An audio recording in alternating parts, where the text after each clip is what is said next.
morning, or good evening, good night. See you later, wherever you are on the planet listening to this. I'm in southern Utah and winter is hitting. So it's 24 degrees outside and 4 Celsius. Oh, anyway, so my office is starting to warm up a little bit. So today we're going to do a track from the set Forgetting Not to Remember. And it is the third track called Cleansing the Doors of Perception. Okay, and the Cleansing Doors of Perception is Theta Alpha range. All right, so we're moving between Theta and Alpha, which are both very good meditational brainwaves. So everybody looks excited and ready to go. So without further ado, we had a little bit of technical problems. So everybody's kind of grumpy, but that's why we meditate. Yeah. It's a good reason to meditate. So, all right.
Well, I forgot to mention that was a 20-minute track, and that was really good. Thank you so much. Heidi's the one who selected it for us this week, and that was Cleansing the Doors of Perception by Leigh Spusta, I believe, was the creator that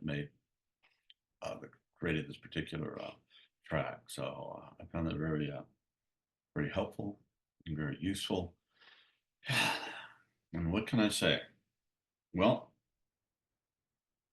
we are living in really interesting times. And remember the old Chinese curse, uh, may you live in interesting times. Well, we're right in the middle of it. And we're going through some things that, uh, it's as bad as it's been since I've been, in many ways, since I've been around in this particular lifetime, walking on the planet. And, we have a world that's divided up between blocks of nations that are hostile to each other. And I remember right after the Soviet Union fell, and there was I forget his name. I think it was a Japanese scholar, but anyway, he wrote this very famous book, and they call it "The End of History." Like after the Soviet Union fell, that all countries were going to basically become liberal democracies and kind of hang out together, and maybe little familiar squabbles like you see Europe.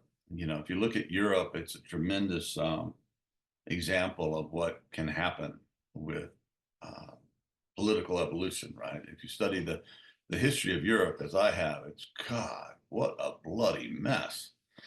Just war after conquest after king and queen and this and that, and the rise of communism and fascism and all of these things, and two world wars.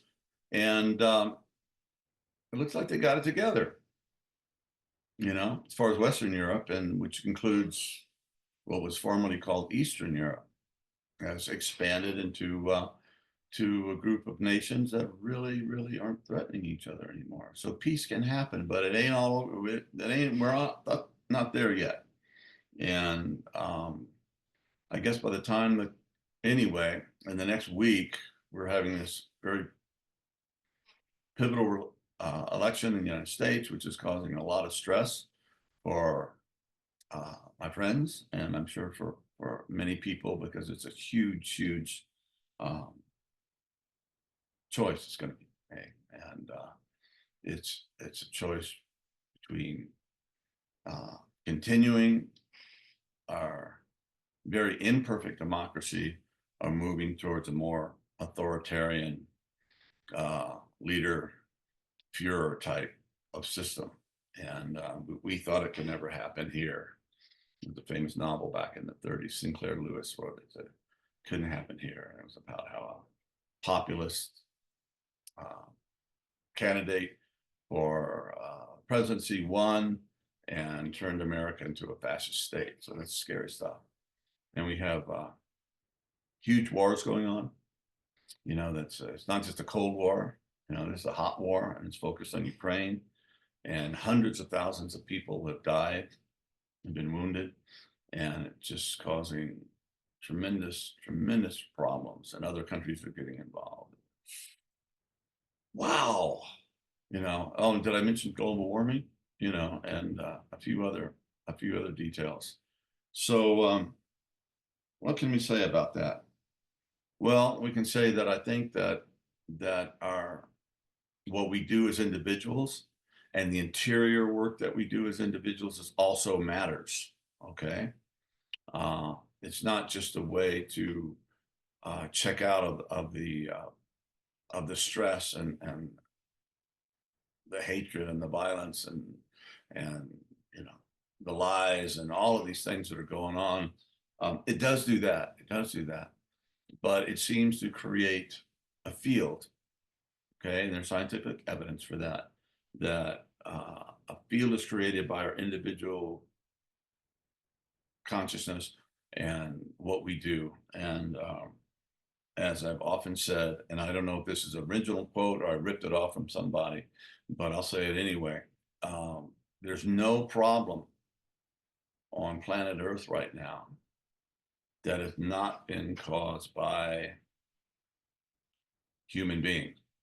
Okay. So, though we have to pay attention and work on all four quadrants, right? On a diplomatic level, on a cultural level, on an individual level, on a physical level, we have to do all of that. But the work that we do does seem to create fields. And there's a scientist whom I respect very much. I suggest you check him out if you haven't heard of him. His name is Rupert Sheldrake. And he came out with a theory called theory of morphogenetic fields. And basically he says that DNA, the key of creating the proteins for life and all of this stuff is not sufficient to describe life itself and the behaviors. And if you think about on my front porch, there's a sage plant that has beautiful kind of lavender flowers, and this whole summer it's just been bees all over the place, just sucking it up. And these bees, they got these minuscule brains, right? And they go back to their hives and they create honey, and they build these geometric forms that would challenge an architect, human architect, our time to create. And they keep the tribe, the hive warm, and they do so many things, probably things we don't even know. So these little flying insects that barely have brains have figured all this stuff out, and they just go do what they have to do. And not only that, I mean, they do a lot of things, but they create a special honey, royal honey is it called, that when fed to certain of the bees, morphs them into queens, queen bees, which propagate the bee species. And so they create the right magic potion with their basically rinky-dink brains and do things like that. I mean, seriously, Rupert says that DNA itself does not account for these matters, that these fields are created, that we tap into, just like you hear the 100th monkey thing, which has been proven in a lot of areas, especially in biology. But the idea was a monkey on some island would start figuring out how to wash their fruit, the sand off their fruit, and the waves. And this is a new behavior. And then they found monkeys all over the place. Through the monkey telegram would start picking up the same behaviors. So, and it's definitely been shown in biology that when new substances are created, such as a dramatic one, for example, it's LSD. When LSD first was invented by mistake in Switzerland, Albert Hofmann, it was a new form of molecular structures. In the beginning, only very advanced chemists could put this together because the molecules weren't used to shaping that way. And then after a while, they started, oh, this is what we do. Again, the morphogenetic field started doing it, and it became, people with a couple of years or a year and a half of college chemistry could do it, and people even less than that. And so then again, you have the proliferation of LSD for good and for bad, right? So that's just an example of the way that complex systems, that fields are created that change and do amazing, miraculous things. And so life itself, it's like life itself and consciousness. I still don't know how life formed after all these years.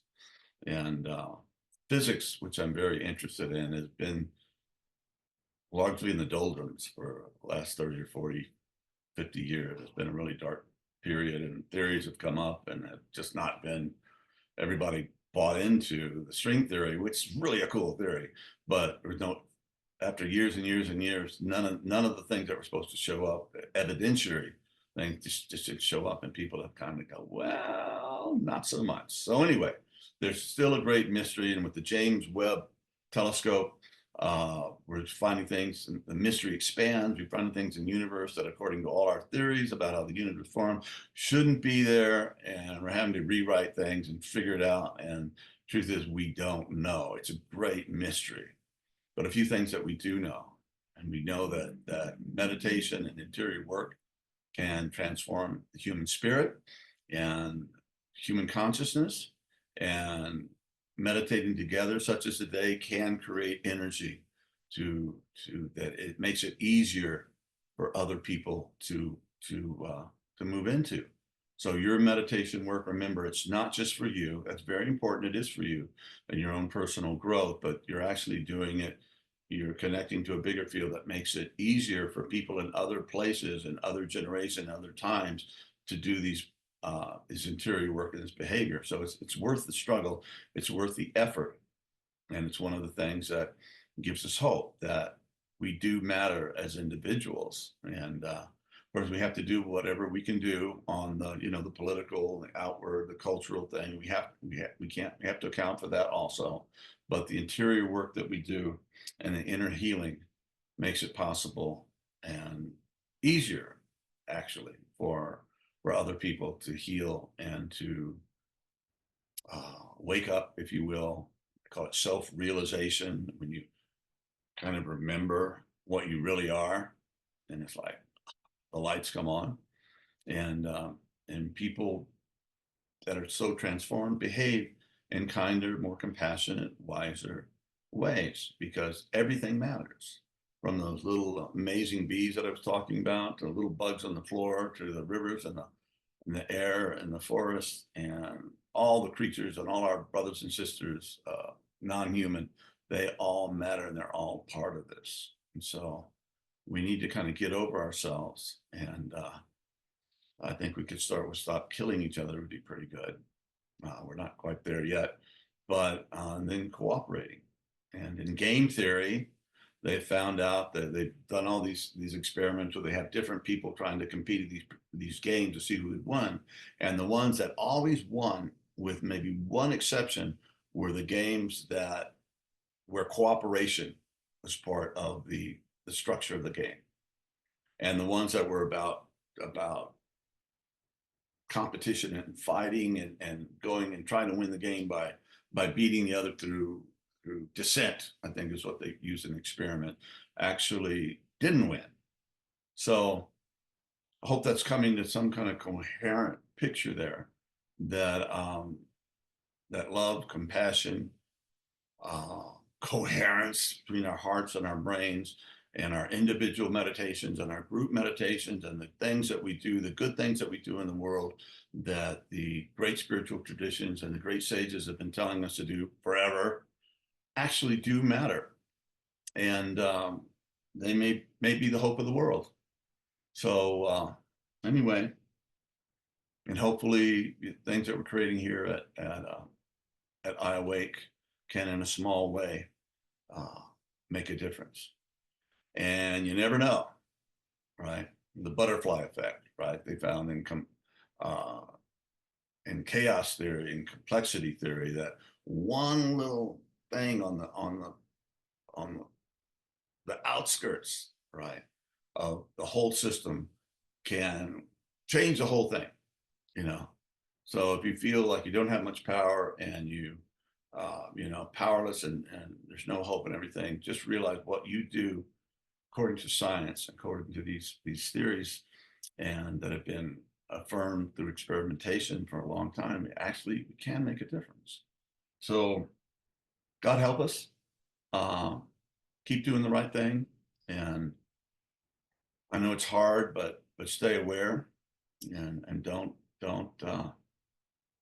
get cynical and collapse in your hole of despair, but realize that what we do can make a difference. And the universe is a miraculous place, and life is amazing stuff we haven't figured out. All our science and consciousness, even more so. So keep working on yourself, keep meditating, and let there be hope to light our path in these dark times. So anyway, I guess that's it for today, but thank you very much, and God bless.